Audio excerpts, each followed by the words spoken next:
What is up, everybody, and welcome back to another episode and issue of Hops Geek News. We are a podcast that discusses comic books, movies, TV shows, and typically we do a beer of the week. However, I'm drinking water this week. Lauren's not drinking beer this week either because it's kind of early. It's Friday when we're recording this. I was gonna, but then you said you weren't. So I just dumped some Baileys in my coffee. There you go. You're drinking Baileys in your coffee. I know. If I wasn't going out and taking the kids to Black Panther later and things like that, gotta drive my kids around. Would. God, Dad's off the sauce again. Yes, that's a good one. So I'm drinking water, but today's episode is a special one as we have a Patreon and friend joining us to discuss the DC universe, and we're going to talk about the film Black Adam, which we haven't done on this show yet. So Riley will be joining us later on to discuss DC and Black Adam, it was a really good time. So shout out to Riley for hanging out with us. If you want to support the show, patreon.com/HopsGeekNews. Find us on social media, Hops Geek News. Find us by searching your favorite podcasting platforms, Hops Geek News. That's where you can find us. Help us grow on YouTube, Facebook, all of that stuff. Help us grow. Share with a friend. And now that selling our soul is out of the way, Lauren, our favorite segment, but I don't know if this was like a segment. There was some gray area here. So why don't you take over the what did we look into this week?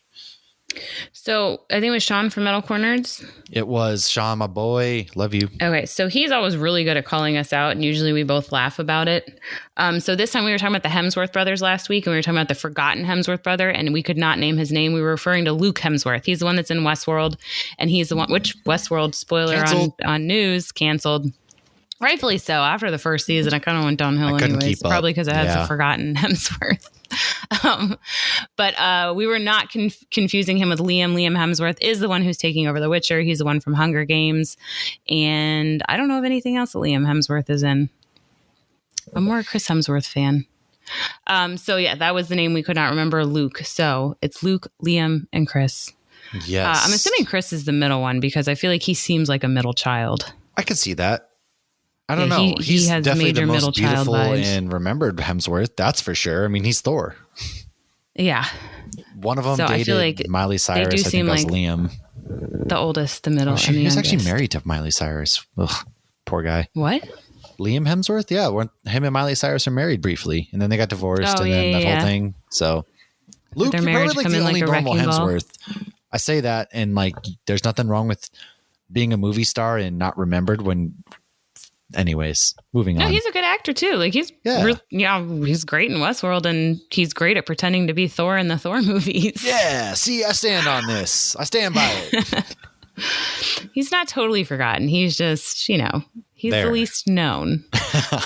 And the other thing we were talking about, we were going back and forth about Johnny Storm and Jim Hammond and who's who as far as Torch. So the Easter egg, I did want to verify that because I wasn't certain. There is a Human Torch Easter egg in Captain America First Avenger at the Stark Expo. This is it's the first torch, and the first torch is actually an android, so you can see it in an oxygen deprived glass tube coined the Synthetic Man. So it's a quick little cameo that you see as soon as they enter the Stark Expo, and that is all it is. And it's a Jim Hammond one, obviously not Johnny Storm. Johnny Storm is a real person. He's real to me. Speaking of Johnny Storm, did you know that Chris Hemsworth, Jesus Christ, there's so many Chris's.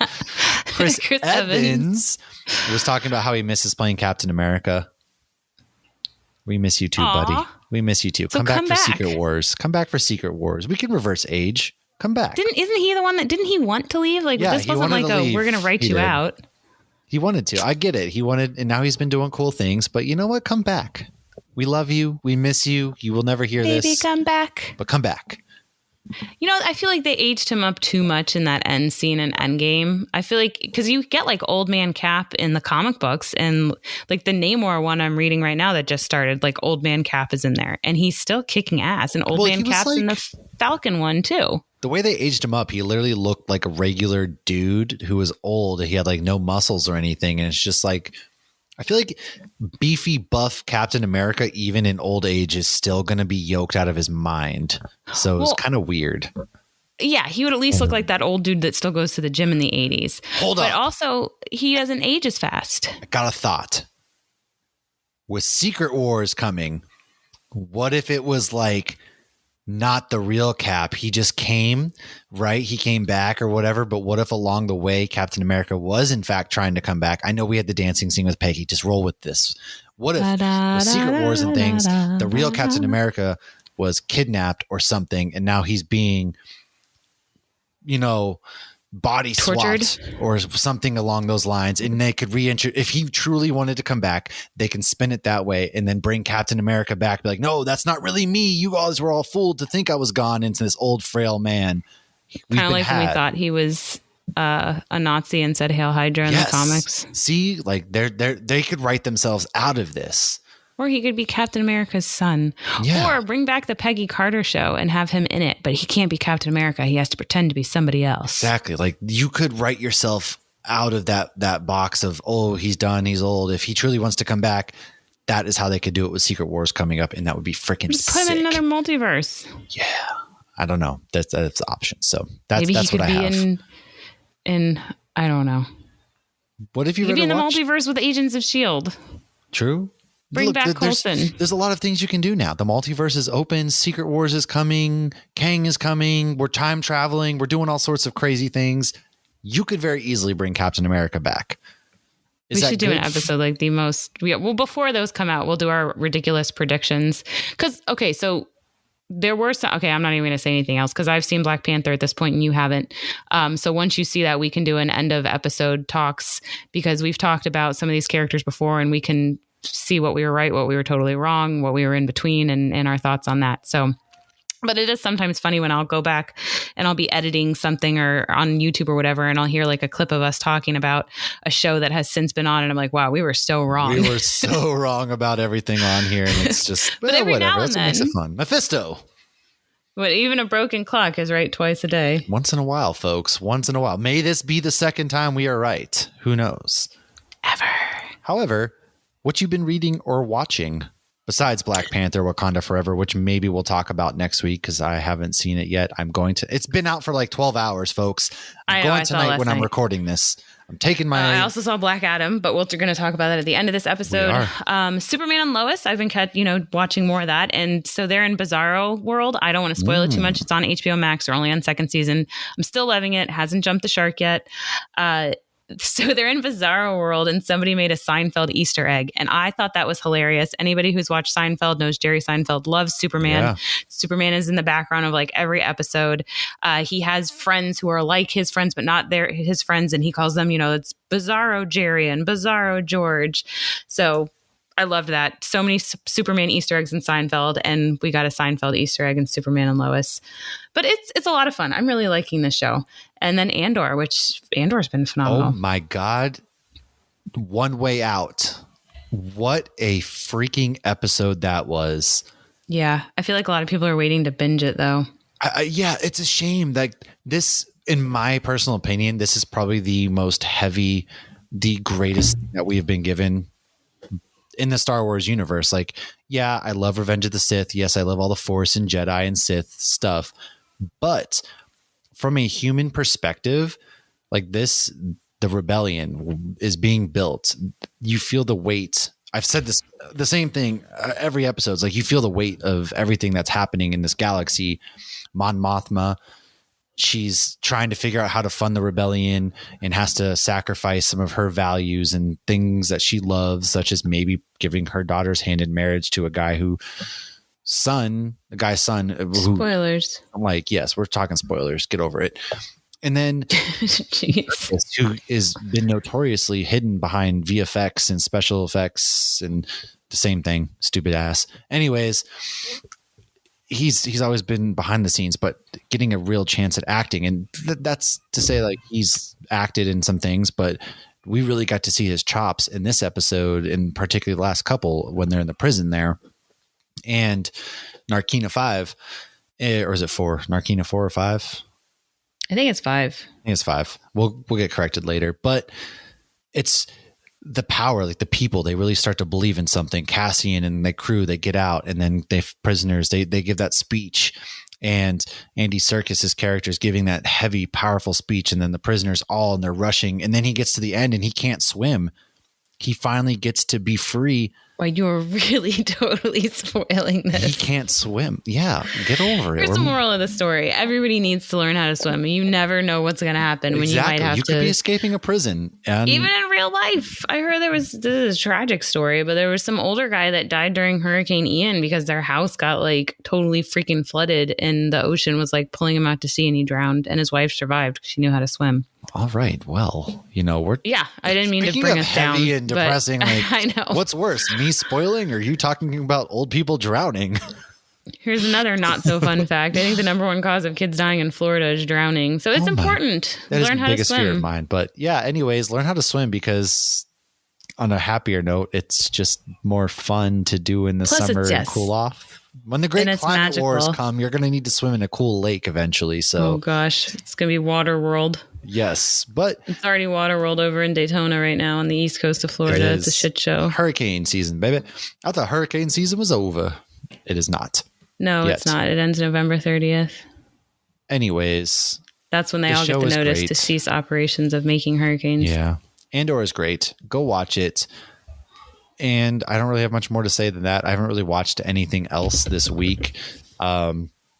We've gotten to see, Titans. We've kind of talked about that. We're talk about it more as it goes on. Haven't really had time to watch. It's just this that time of year where I'm sitting there peeking into the Christmas movies, but haven't watched the Christmas movies yet and things like that. So let's roll into some news. Talk about some news. Why don't you go ahead with your news first? So Andor Season 2 will begin filming later this month and will bring us to Yavin. The Rock and Chris Evans are currently filming some sort of Christmas franchise film called Red One.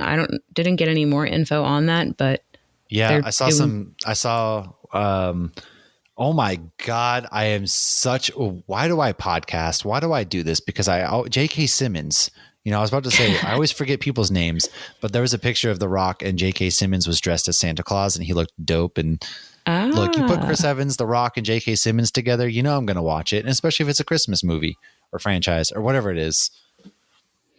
So Kylo Ren and the First Order are back at Hollywood Studios and will be performing their little show again. A lot of the Disney stuff that got taken away during COVID is just now coming back. I think because they're bringing a lot of employees back, and I just want to see like the international people back at Epcot.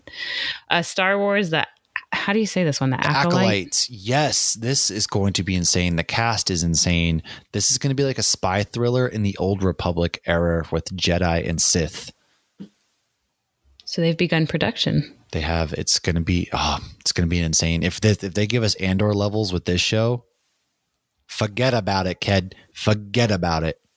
I saw somebody recommending certain books or comics to read before that show. Yeah, I'll go through and make a TikTok and whatnot. Like the cool kids I would like to know that too. We already mentioned Westworld. Indiana Jones series is in development for Disney Plus. Percy Jackson series has cast Lin-Manuel Miranda as Hermes. Pitch Perfect Bumper in Berlin will be streaming on Peacock on November 23rd. Yes. If it doesn't have Anna Kendrick in it, I don't want no part of it.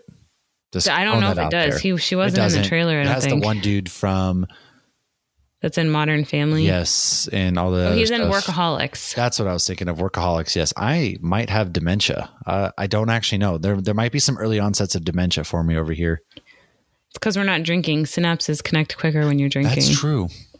That's a fact I just made up. Netflix ordered 2 more seasons of Monster, the Jeffrey Dahmer series. And my last piece of news, which we were actually talking about this show recently when Chris from Geek Peek was on and we were talking Lord of the Rings. Carnival Row with Orlando Bloom will return for a second and final season this February on Prime.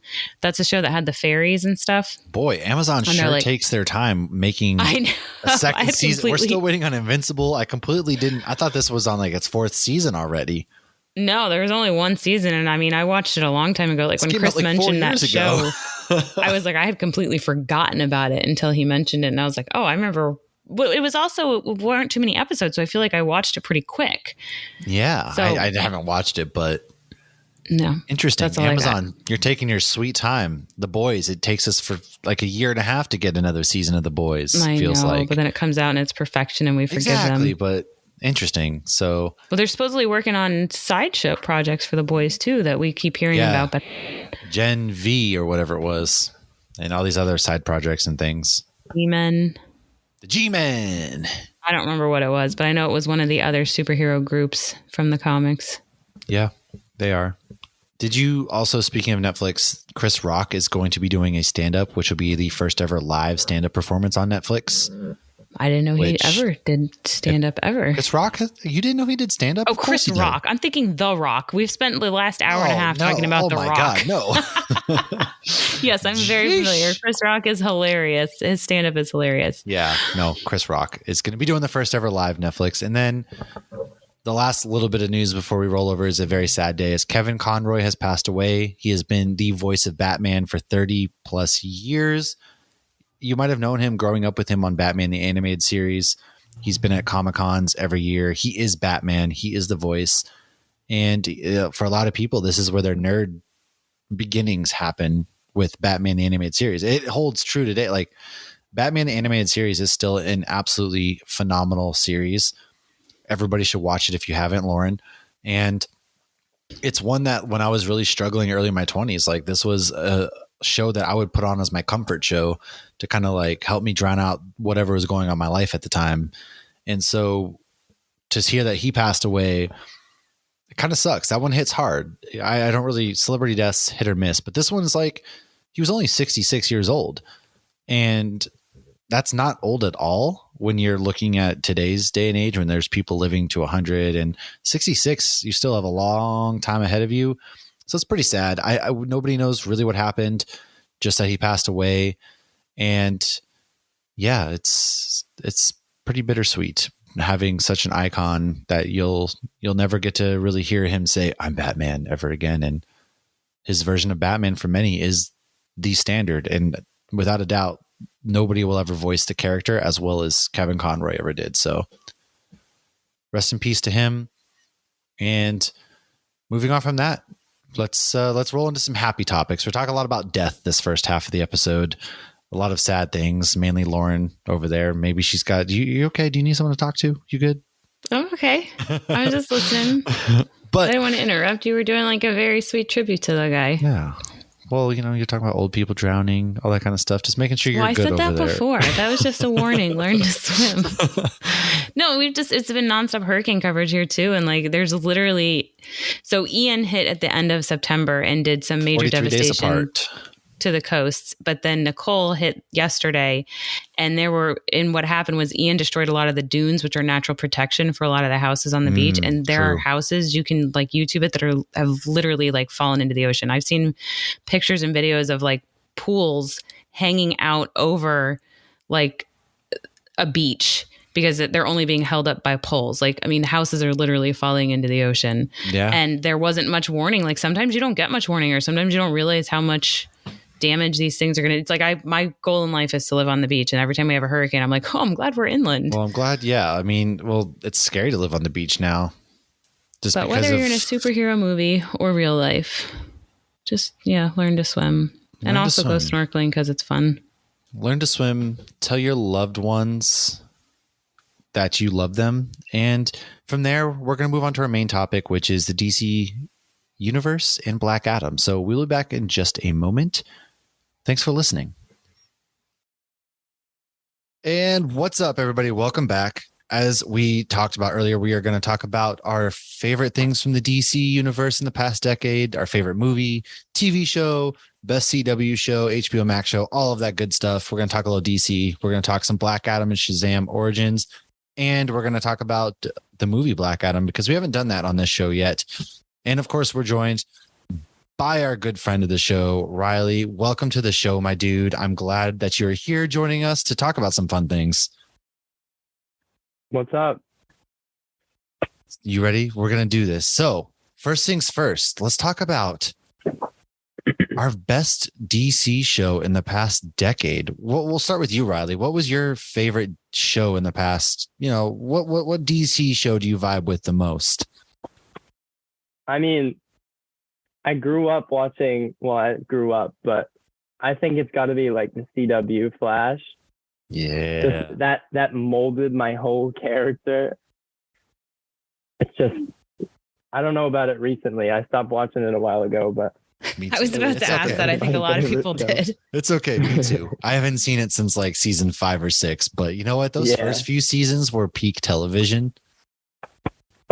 I agree. Well, and while Arrow started the universe, I really feel like Flash is what sucked a lot of people in, because like I started watching Flash first.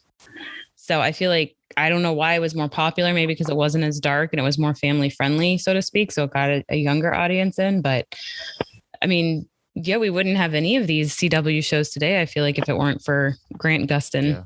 If only he could replace He Who Shall Not Be Named. Yeah. Oh, man. Gosh. I love that. But there's like, 9 seasons of The Flash now? It's long for him. We're going to end it, and I think he's ready to move on, unfortunately. I mean, he's been a great Flash, and I love the show. Granted, there's only so much you can do with the CW budget anyways, but he's been the Flash. He's been the best. So, Lauren, what's been your favorite show in the past decade for the DC universe? If I'm going to go CW, it's a hard one. I'm going to go Peacemaker. I think Peacemaker's been the best. And I've really enjoyed Doom Patrol more than I expected. But I think Peacemaker was it got better and better and better. And granted, that's still in the first season. And it's on HBO Max. So I feel like that gives it 2 advantages. But I have loved that one. Because, you have the typical issues with CW where they have to fill 22 episodes, and that's a lot. So then you get episodes that are not great, and you get scenes that are filler scenes, and then you have stories that aren't told enough of. So I'm going Peacemaker. That's true. Yeah, I totally forgot about Peacemaker. Well, there's you can change your answer. You can always change at any point. Be like, wait, go back. That was my favorite CW show. Well, we're talking DC. It's definitely this. Yeah. Peacemaker's pretty high up there. I think The Flash molded me, but Peacemaker's probably my favorite. Yeah.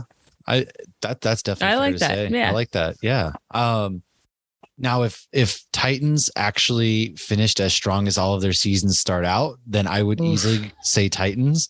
So far, I've seen the first 5 episodes of the latest season of Titans, and so far I will say it's been very strong. It hasn't taken that dip in quality that we all kind of expect.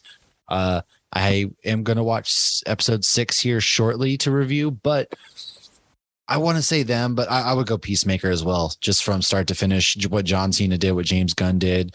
We got Justice League cameos.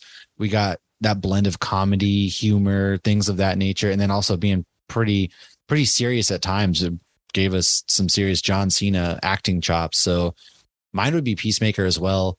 Titans, you're so close, man. You're so close. If you can stick the landing this season and start to move forward, then maybe. But honorable mention to Doom Patrol, just because seeing Brendan Fraser come back and the way he's just killed it in that role and how goofy and weird DC has leaned into that universe, that one's for me too. But CW show, I'm with Riley.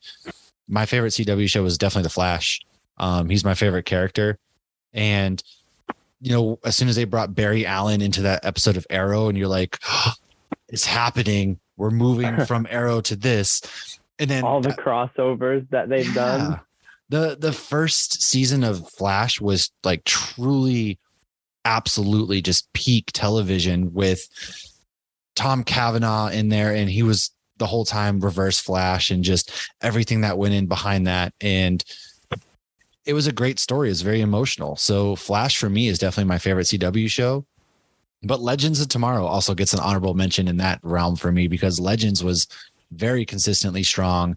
And we got to see all sorts of different characters pop up and different actors and their strengths and stuff like that. So Riley, what for you, would you still say Flash is your favorite CW show as well?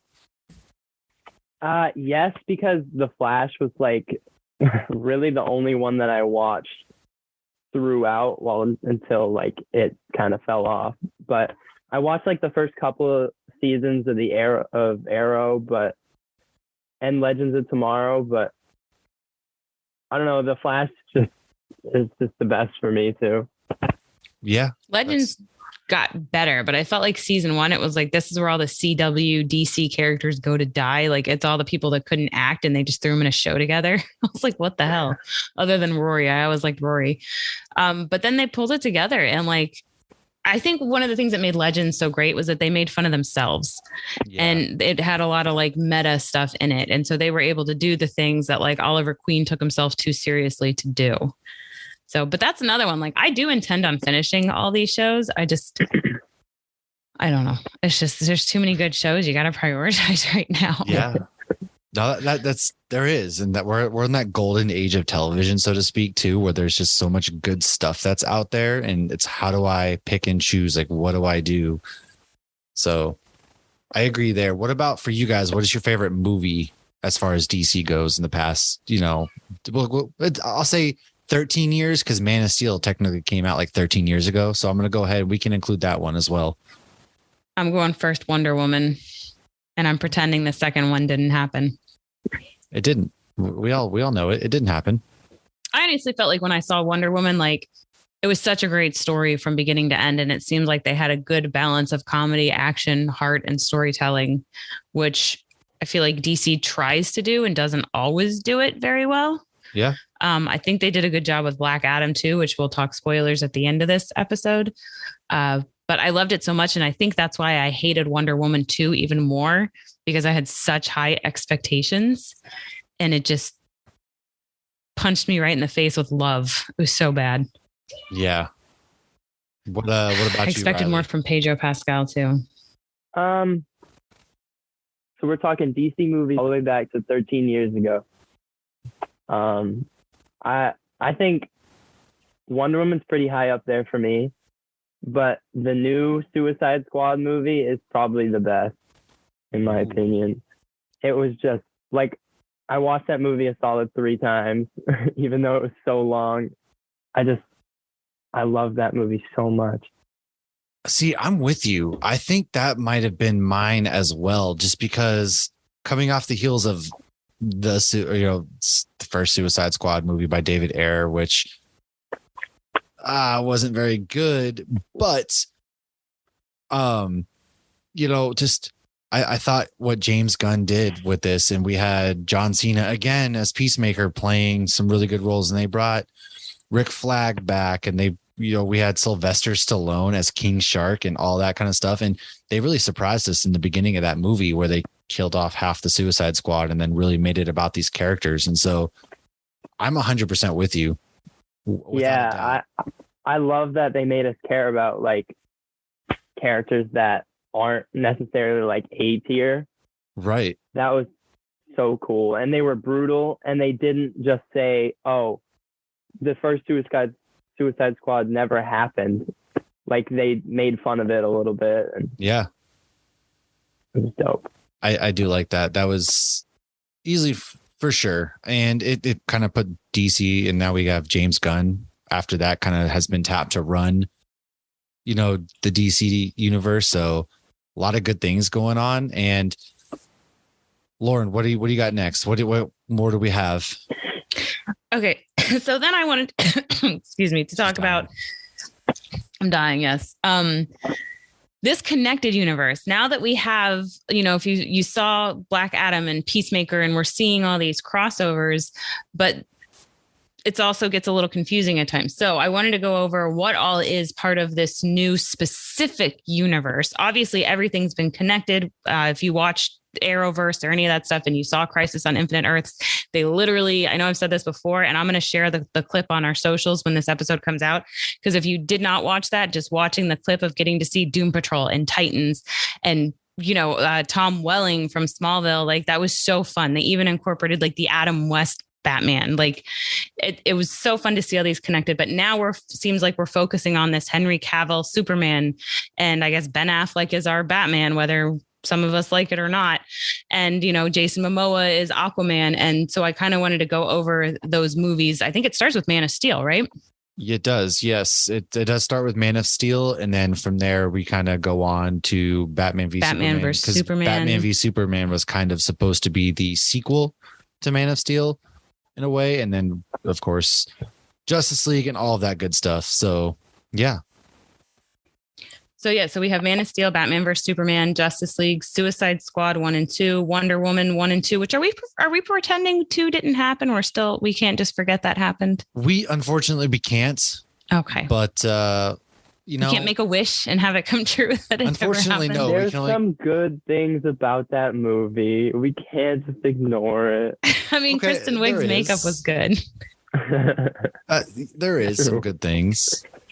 Oh, that one it hurt my stomach, man. And then Peacemaker, Black Adam, and Shazam. So those, I believe, are the main ones we're dealing with. Because Titans has a different Batman, which Titans is connected to Doom Patrol. So those seem to be in their own universe. But James Gunn, do we think he's just going to focus on this universe because he's already taken part in Suicide Squad and Peacemaker? Do you think he'll just extend on this universe? And where does Robert Pattinson fit? Because we're getting another The Batman, right? Hasn't been officially announced, but yes, allegedly we are. Riley, what do you think? I hope they do a similar thing that they did with the new Suicide Squad, where they just kind of acknowledge it, but also don't go too deep into it. Yeah. I think Robert Pattinson, I personally, I think he is the best Batman. I don't really care for Ben Affleck, which I know is a controversial opinion. How dare you? Especially on this podcast. I think Robert Pattinson and the new Joker, Joaquin Phoenix, I think they're like the same universe, kind of. But I don't think Robert Pattinson will be like the same universe as Henry Cavill, Superman, and unfortunately for me, but I don't know. I still think with the right director, James Gunn, it could be really good. Yeah. I do wonder if they're going to lean into any of the multiverse stuff that we have. I mean, I know everyone would be like, oh, Marvel did it first, but I mean... No, they didn't, though, because DC did it on CW first. Well, right. I mean, we all know that. And this isn't a Marvel versus DC debate, but, you know, if anybody does anything, regardless, that's just how it turns into. But I know with like rumors of Ben Affleck coming back to shoot certain scenes and things like that, I am curious to see how they go forward, especially because now Black Adam has brought a character back, so to speak, and we've kind of moved on there, and now they're hard at work. We have Peacemaker. They brought the Justice League into Peacemaker, which James Gunn had a hand on, and so I don't think he's going to retcon his own stuff in that regard. And I think he's going to kind of do both. They're going to we're going to get the Matt Reeves Batman. Maybe it crosses over, maybe it doesn't, or maybe Ben Affleck decides he wants to come back. So maybe we'll get Christian Bale too. Maybe Christian Bale will like make an appearance or something like that. Yeah, that'd be kind of weird. Like get all three Batmans. They should do like a Flashpoint and have like Christian Bale be Robert Pattinson's dad. I don't know how. Like he could play Thomas Wayne. That'd be cool. Like I don't know the age difference in there, but you can always age up or age down nowadays. I mean, I think we got to figure out the Flash first. Yeah. Oh my gosh, I didn't even think of that. It's supposed to come out next June, I think. Still, so I don't know. We'll see. I don't know the legalities of this, and I would kind of be curious to look into it. I know they've talked like Batgirl or Batwoman is completely scrapped, never going to see that. That is on the cutting room floor. But do you think that will ever, glimpses of it or scenes of it or anything will ever see the light of the day now that they've changed ownership, or not ownership, that there's a new CEO in town? I kind of hope they didn't burn every single copy of Batgirl like allegedly they did, because I would love to see that get leaked someday. It just seems so crazy. It's like, let me make this amazing painting and then not even take a picture of it and just destroy it. Right. Kind of. Right. Well, I did a little poll on Instagram. It said, are you excited about James Gunn leading the DC? 50% of people said, hell yes. 25% said DC is still going to have issues. 12% said skeptical but excited. And 12% said, I'll just stick with Marvel. So a majority of people are excited. Yeah. And that's all I got there.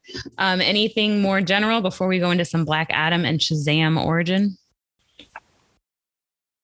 All right. Well, then buckle up, because Shazam and Black Adam are very interconnected, intertwined, and we're about to go into how they are like, how they are different. We are not going to ruin the movies at all? Well, there are a couple things I say about the old Shazam, but the new Shazam comes out March 17th, 2023.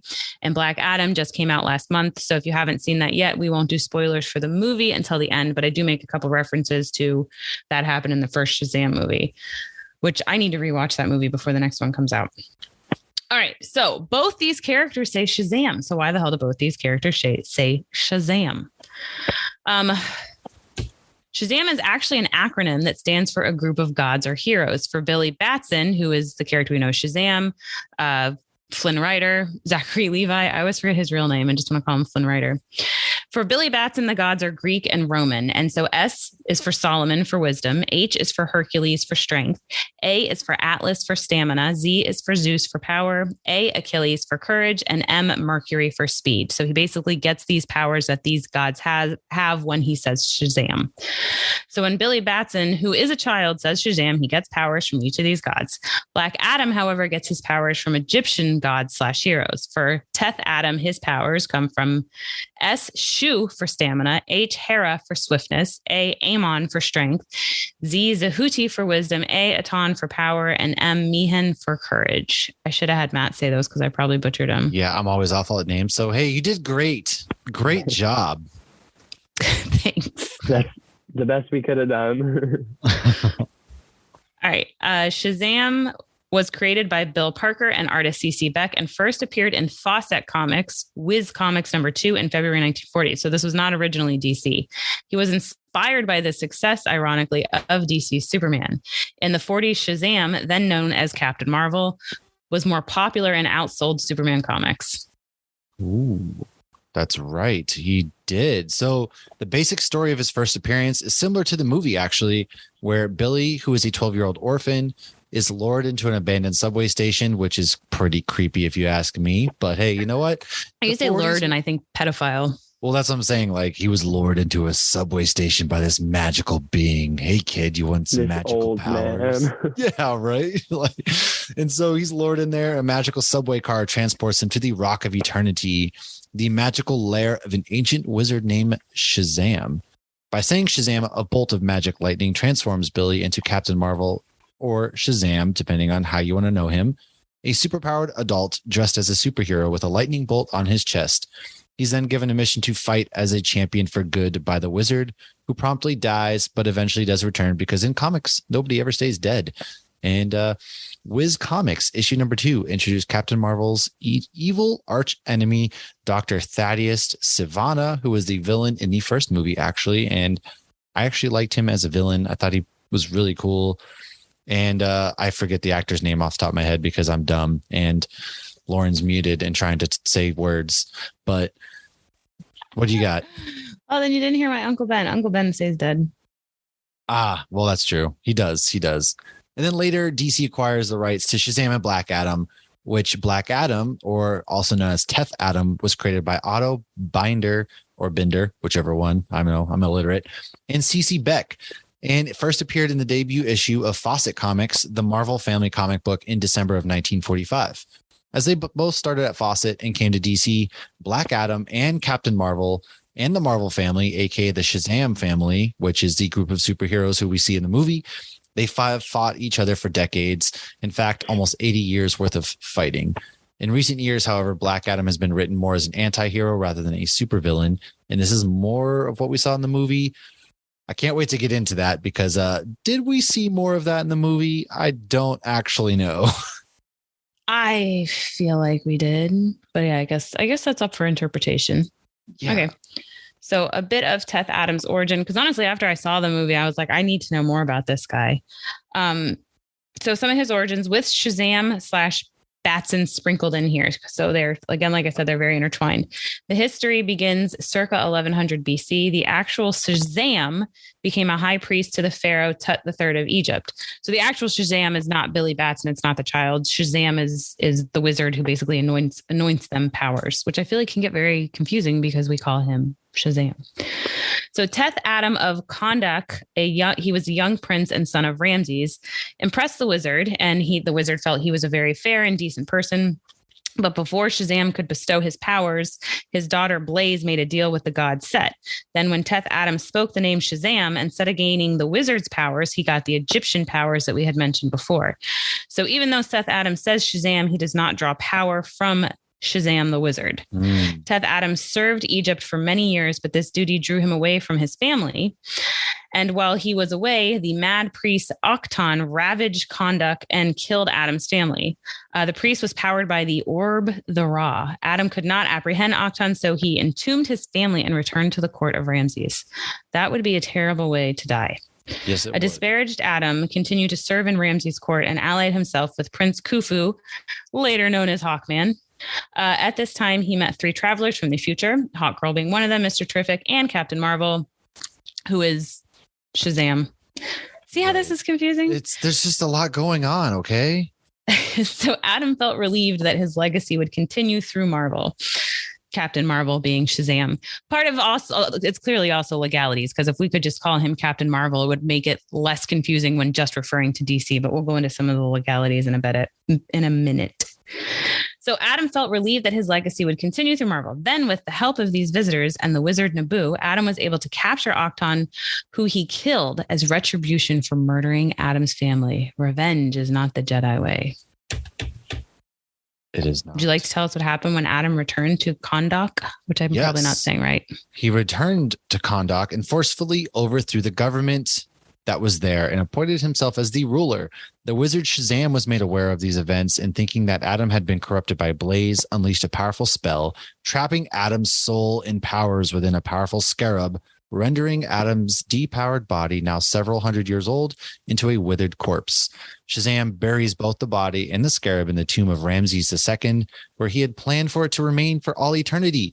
In death, the former hero is referred to as, not even going to try to pronounce this, but Chem Adam, I'm assuming, Khem, Black Adam. Sounds good to me. Disillusioned by what he perceived as Adam's betrayal, Shazam went several millennia before appointing a second champion to fight evil in his name. Years later, Ramses' tomb was excavated by Billy Batson's parents. A colleague of Batson's and Adam's descendant Theo murdered the Batsons after finding the scarab, and Billy ended up on the streets after his parents died. One night, a mysterious stranger, later to be revealed as the spirit of Billy's father, convinced, like I said, nobody stays dead, folks, convinced Billy to follow him deep into the subway tunnels. Didn't just convince, he lured. Really creepy. Really, really creepy, man. Billy found a marvelous train decorated in hieroglyphics and mystic runes. And Billy rode and the stranger rode a train, as one child does with a complete stranger in the bowels of the earth. The 80s was a crazy time. So think of, like, my father-in-law tells me stories about how he rode buses by himself to like different cities. So it's like kids. It's like when this story first happened, this wasn't too happen today. Yeah, that's definitely doesn't. It doesn't at all. And so the ancient wizard revealed himself that he had selected Billy to be his champion to fight for good as the strongest and mightiest man in the world, Captain Marvel. To that end, Shazam ordered Billy to speak his name. And then what happened next? Well, when Theo saw Billy Batson as Captain Marvel, he realized the power and he said Shazam and Black Adam. And then the two battled, with Shazam temporarily removing Adam's ability to speak. This was undone by the evil Blaze, and Adam later spent time in deep space. Black Adam joined the Justice Society of America after claiming he had rid himself of Theo Adam's evil influence. Captain Marvel joined as well because he wanted to keep an eye on him. Generally, Black Adam was an adult to begin with, but there was a run where he was Theo Adam, a 14-year-old boy, much like the Shazam storyline. Which I think that having him be a kid versus an adult, I feel like there's a level of like innocence or whatever. So it makes you seem like more altruistic and more, it's that little kid who wants to be the superhero. And you don't have as much baggage and hate and revenge in your heart. As to the name Black Adam, it was retconned in Shazam 28. Shazam named him Chem Adam, which Matt had mentioned before, which in ancient Egyptian, it actually translates to Black Adam. This was a nod to the name of the land and the people in that land that Black Adam would protect. There's a ton more inconsistent history and retconning, like with any comic book character that's been around for decades. I mean, it's almost a century. But there's the basic idea of how Shazam and Black Adam are different and also connected. You want to to do Shazam's groups and superpowers? Yes. So Shazam's original name was William Joseph Batson. The groups he is associated with is Marvel Family, Justice Society of America, the Justice League of America, Squadron of Justice. His powers are super strength, super speed, stamina, flight, fearlessness, wisdom, enhanced mental perception, magical lightning. Black Adam, however, his original name was Sokaki, maybe? We don't really know. I don't know. Anyways, he's a secret society of supervillains, the Injustice Society, Justice Society of America. He also has high stamina, superhuman strength, speed, flight, superhuman knowledge, clairvoyance. He can hypnotize people, omnilingual. Is that a word? Is that a real word? Interesting. So he speaks a lot of languages. Just, like bilingual. He speaks a lot of languages. Gotcha. Interdimensional travel to the Rock of Eternity, physical enhancement, spell source, advanced healing, electrokinesis, nature control, and telekinesis. So before we go into discussion, why don't you give us the last little bit of fun facts, and then we'll go into the discussion. FYI, Perfect. We have like 5 minutes, so I'm going to have to send a new Zoom link. So fun facts. So DC managed to sue Fawcett Comics, which was the original comic book for Shazam, because they felt Captain Marvel was too similar to their favorite superhero, Superman. Following this, Fawcett stopped printing Captain Marvel comics and sold their rights to DC to avoid a legal clash with Marvel Comics because of the name Captain Marvel, the name of both hero and the company. DC rebranded the superhero under the name of Shazam. It wasn't until 2012 that DC officially dropped Captain Marvel and renamed him Shazam, for obvious reasons. So a publication in Britain once wrote a comic depicting a superhero who goes by the name of Marvel Man, which is very similar to Shazam. It was even a kid becoming a powerful being by saying a magic word. So Marvel Comics decided to buy the rights to Marvel Man and rebrand it as Miracle Man. But unlike Shazam, Miracle Man is a bit darker take on the concept. So in newer comics, Black Adam was a slave, not royalty. Black Adam started World War III and defeated the Titans, Doom Patrol, and many others in the process. Black Adam can fight Superman very well. The one thing he has over Superman is magic, which is one of Superman's big weaknesses, especially if you watch Smallville. Every week, he seems to have some magic take him over. Ultraman once broke Black Adam's jaw so he couldn't say Shazam, which honestly, that's the best way I feel like to defeat Black Adam or any of them. It's just can't say it, then you can't say it. Yeah, right.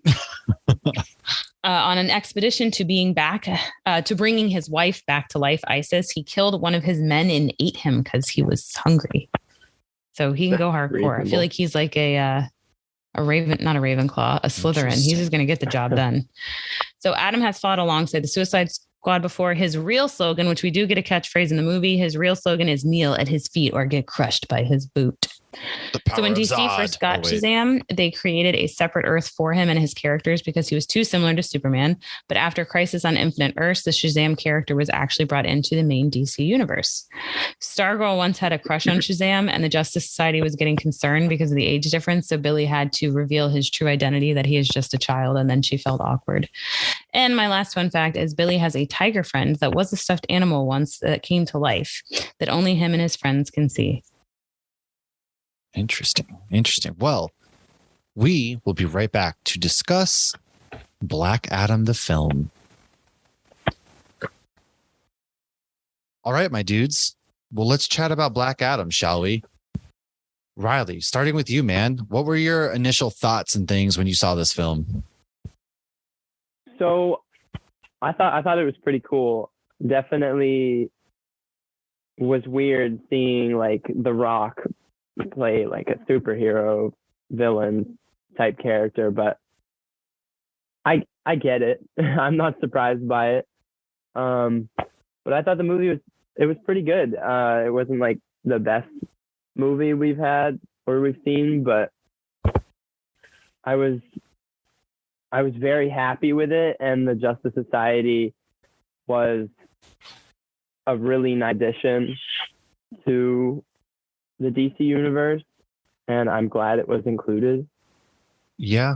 How do you feel? Do you think he was actually kind of like an anti-hero that we kind of expected from Black Adam? Or were you kind of like, I would have liked to have seen more of this? Well, I think that the whole anti-hero thing in movies it's kind of done weirdly because I feel like they have too many like qualities by the end of the movie that are redeeming. Like by the end of the movie, I feel like we're all kind of rooting for him, but at the end of the day, he's still kind of a villain, and he like murders people. Yeah. So it's a little weird how it's done. That's true. It's like in True Lies. Yeah, but they were all bad. Yeah, I mean, you kind of like want to believe he's this bad villain thing, but then there's just times where he's just, I don't know, I'm not sold on it completely, I guess. Lauren, what did you think? I think Riley kind of nailed it. It's like I was rooting for him, and there was times where it's like, oh, I'm rooting against Hawkman. I also felt like Hawkman was like you give this man two options, like come with us or we're going to kill you. Like, come on, there's got to be a third option. Like I wouldn't want either of those options either. So I feel like, you know, it's like with anything, it's like more communication, use your fists last, but obviously then it wouldn't be an action-packed superhero movie. But right. I did feel like, yeah, I was definitely rooting for him. I enjoyed this movie more than I expected to. You know, The Rock is similar to Ryan Reynolds, where, okay, he plays the same character in every movie. Like, oh, he's voicing Maui, he's still The Rock. Like, but I did feel like this movie, he wasn't just The Rock. I think he had moments where, yeah, you kind of saw it, like when he was learned how to be sarcastic. But for the most part, like I've never seen The Rock this serious before in any of the movies I've seen him in. So I did feel like he, you know, he did that a little better. And after learning some of the comic book origin, which we just went over, I felt like it gave me more of a perspective on him too. And but you can see why he would be mad and angry. And I really liked it. I love Pierce Brosnan was my favorite in this. I thought he was great. What I found interesting though, is they did not go into any of the backstory of Hawkman. And I feel like every time we see Hawkman, we always learn, oh, he was cursed, and him, you know, that's why he was eager to die. I assumed was because he wants to go see his wife again. So they didn't mention any of that. So I wonder if he will come back later in something and we'll get origin story from him later. So, yeah. But I liked it. And I wish I hadn't known about that cameo at the end, because that would have been way more fun to see on screen. We'll get to that one. Yeah, we will get to that. I need to know though, Riley, how did you feel about Hawkman and Dr. Fate in the JLA? So I kind of feel like the movie should have been like Justice Society and Black Adam. Like, it kind of felt like it was focused on the Justice Society, and they played it too big of a role to just be like a cameo type thing for it to be called Black Adam. It was a weird dynamic, but I really enjoyed the Justice Society. They were awesome. Even like Atom Smasher, which didn't play a huge role in the movie, he was still awesome. It was funny. He didn't play a huge role in the movie. Oh yeah. I agree. Yeah. They were a wonderful dynamic. I agree. So I liked the JLA a lot. I do wish that maybe we had gotten some background, because if this is set within the DC universe, which it is, because spoiler alert, Superman Henry Cavill is back. I wish, like, what were they doing during the Steppenwolf stuff? But maybe, who knows? I'm sure they'll sort all of that out. But I really enjoyed getting to see them. I thought, you know, Atom Smasher brought some good solid comedy. Cyclone was great. Dr. Fate was everything I wanted. I love him immensely. I love him. Pierce Brosnan killed it in his role. And Elder, I do wish that, well, you're right. It should have been Black Adam and the JLA kind of deal. So I don't think it detracted from it. It was cool because the fight scenes are what we kind of came for, and they just fight for 2 hours. Like, once the action starts, it kind of doesn't stop, which is kind of awesome. Yeah, definitely. Yeah. And Cyclone, I loved watching her. It was like ballet. Like, that was the most graceful, prettiest superpower I've ever seen in my life. Yeah. Yeah, agreed. And it was beautiful. Like, there's a lot of really good colors too, I thought. And they did have a Peacemaker cameo. The girl at the end is from Peacemaker. Oh, Harcourt. Yeah. Harcourt, she was in there. I wonder if this takes place before Peacemaker or where, because she's kind of working with Waller and crew in this, which right. I was wondering that too. Yeah, I wish they would start even like with Black Panther and Doctor Strange and everything. Can y'all give us more details as to when these events take place? Because it seems like nothing is chronological anymore. Right. It really doesn't. They're like, good luck to you. And it's not like in Star Wars where everybody's like, well, they're using Imperial credits, so it takes place at this time. Like, no, it's just the same currency. We have no clues. Right. I have no idea. I don't know. So what were your guys' like favorite moment in this movie though? Oh, that's a hard one. I should always be prepared for this. Why don't you tell us yours? Mine? Oh man. What we think. I genuinely enjoyed kind of like the first fight sequence when they roll up in Kahndaq and Hawk, he just jumps out of the jet and kind of becomes Hawkman, gets the mace, everything on him. I thought that was a really cool sequence. And they just begin beating the crap out of each other. And it's just straight up fighting from that point on. I think that was kind of my favorite sequence. I thought his kind of suit up moment was pretty cool. And the way that they kind of fight and go after it in that fight sequence was kind of really well done because they both got their hits in. Everybody kind of came out powerful and on top in that fight sequence. Obviously Black Adam more so, but I think overall what they did really well there was just making everyone seem powerful. You really felt the hits. And my least favorite moment was anything to do with that stupid kid. Dude, same. I hate you didn't like the little kid? What about when he's skateboarding? Why was he skateboarding? It's so dumb. So he could get places faster and escape the bad guys. That kid, though, was the heart of the movie because obviously Seth Adams saw his son in that kid. Yeah. I mean, you don't have the same movie without the kid. No, he didn't serve any. Like, there's that scene where he's trying to rally everybody against the zombies. And there were some pretty cheesy scenes. Wasn't doing it for me in that sequence. He was pretty awful. And I was just like, oh, what are we doing here? Like, any kind of thing like that where you're trying to get a rally going and all of a sudden they just totally switch like demeanor. It's always cheesy. Yeah, I didn't love the cheese in that regard, but I felt like it was like you kind of knew something like that needed to happen. So you're kind of like, all right, I'll let it happen, but I don't love how this is happening. Yeah, I don't know. But it's weird. I'm just going to say Pierce Brosnan was my favorite part. He was just such an elegant Dr. Fate and just so wise and then I loved seeing him, then, I mean, obviously anytime he has a helmet on, it's full CGI, I'm sure, but just watching him like kick ass, it's, he was Bond, 20, 30 years ago, probably 30 now. Like 30 years ago, he's Bond, but it was a lot of fun to just see him. He's a great actor. And I think he was my favorite part. I know that's not a scene. No, that was, I definitely get what you're saying, Lauren. My favorite part was probably the part at the end where he's using all the illusions to fight Sabak. And it's kind of like every time Sabak kills one of the illusions, it like zooms into him and it goes to a different like mirrored version of himself. And all the while he's like contacting Black Adam. Like that takes a lot of mind strength. I had another thought. I can't remember now, but that gave me Loki vibes when he was just like recreating himself all over the place. Yeah, that was really cool. Yeah, I agree. The powers are cool. I thought the suits were pretty well done.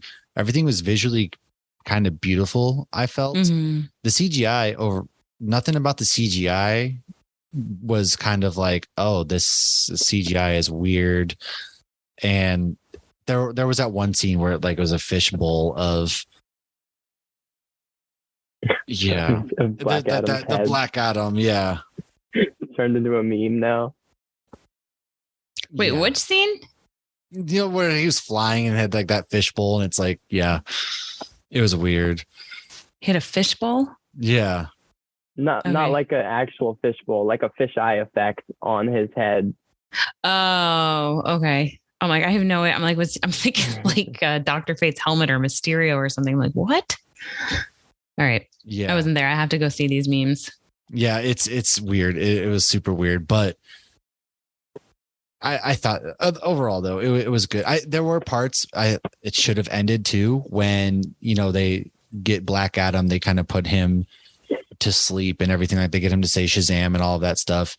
The movie could have ended there and we could have gone on, because I understand they kind of needed just the bad guy and to have everybody team up and fight and all that stuff. But really the movie could have ended there and we could have seen maybe the Superman cameo. He could have come in and been like, all right, I'll keep an eye on him in case he gets out again or something of that nature. I think you needed the big egos next to each other awake. I really like all the Clint Eastwood references, and there was a lot of secret like Indiana Jones references. Yeah. The like standoff in the area. I can't think of words. But like, I just thought it was kind of funny because it's like, it's Black Adam. He literally shoots lightning out of his fingers. How do you think you're going to win at a standoff? Right. Yeah. You get that in so many of the movies. It's like, you just watch them kill. I mean, you get that in Star Wars too. It's like, do you really think you have a chance? Right. Right. Like, you see he's bulletproof. Yeah, agreed. I don't know. Overall, though, this movie was a very strong addition to the DC universe, in my opinion. Like, it's on the right track now that this is kind of the new DC way going forward. I didn't feel the hierarchy was exactly changed like we've been promised for 15 years. I think since like 2007 was when The Rock signed on to play Black Adam.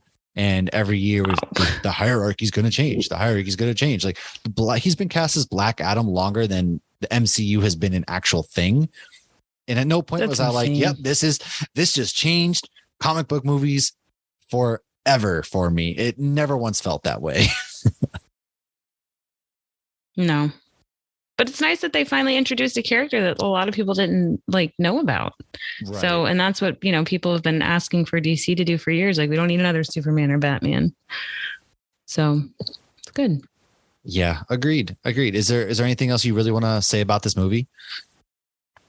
I thought it was interesting how they kind of like changed his backstory a little bit, because the newer comics, so how the movie like played out is his son got killed by whoever, like somebody shot him with an arrow or whatever. Right. But in the comics, or at least the newer ones,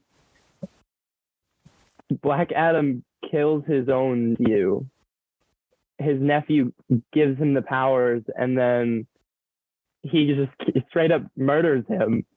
So this character isn't very redeeming, but in the movie you kind of feel bad for him because his son got killed by someone else.